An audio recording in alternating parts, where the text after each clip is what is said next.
Hey everybody, Janelle McElwain at Real Estate Chick with Sampson Properties. Just want to reach out to you for a few minutes to talk about a few things that we should be starting to think about for the spring. These are great tips for those who are about to place the home on the market, and also if you're just a homeowner in general. So one of the things that we want to do is make sure, if you haven't done it, you replace your filters.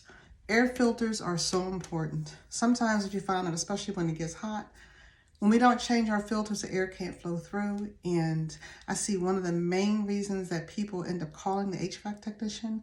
The HVAC technician comes out and finds out the filter is dirty. You should be changing your filters every 30 days, every 60 days, whatever is recommended. And what I always do is I go check them so I can get an idea of how often they should be changed. And I can tell that by the dirt and everything that's in them. Another thing we want to do is we want to clean our windows and our screens. A lot of people don't think about that.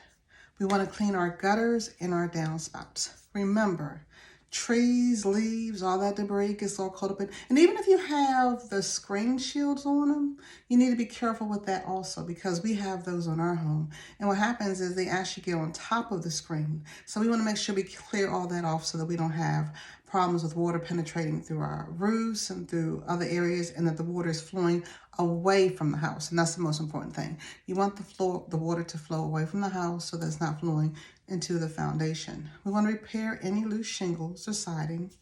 We want to power wash the exterior of our house. Remember, the first thing our buyers see is curb appeal. They get to see, the front of the house. They start looking around the house. And a lot of times when they are actually online, they'll come out and look at the house first. They'll come and look at the neighborhood. People who keep their homes clean, the power wash, it shows that they take pride and care of their home. And that's what you want a buyer to see, that you actually take pride and care. We want to seal all cracks in our driveway. The reason why we want to seal it is because we don't want water to penetrate. And that's something that you could go to Home Depot, Lowe's, or whatever, and get the caulk that you most likely, if they're small, that you can do yourself. And let's clear up the flower beds, and we're going to plant new flowers. What a wonderful way for a home buyer to walk and see how you take care of the exterior of your house. Well, those are some of the spring tips that we have that's coming up. If you have any more information, would like to learn a little bit more about how we can assist you in selling your home, I'd be happy to help you. I'm Janelle McElwain, the Real Estate Chick with Sampson Properties, and the team leader of the McElwain Group. Be blessed.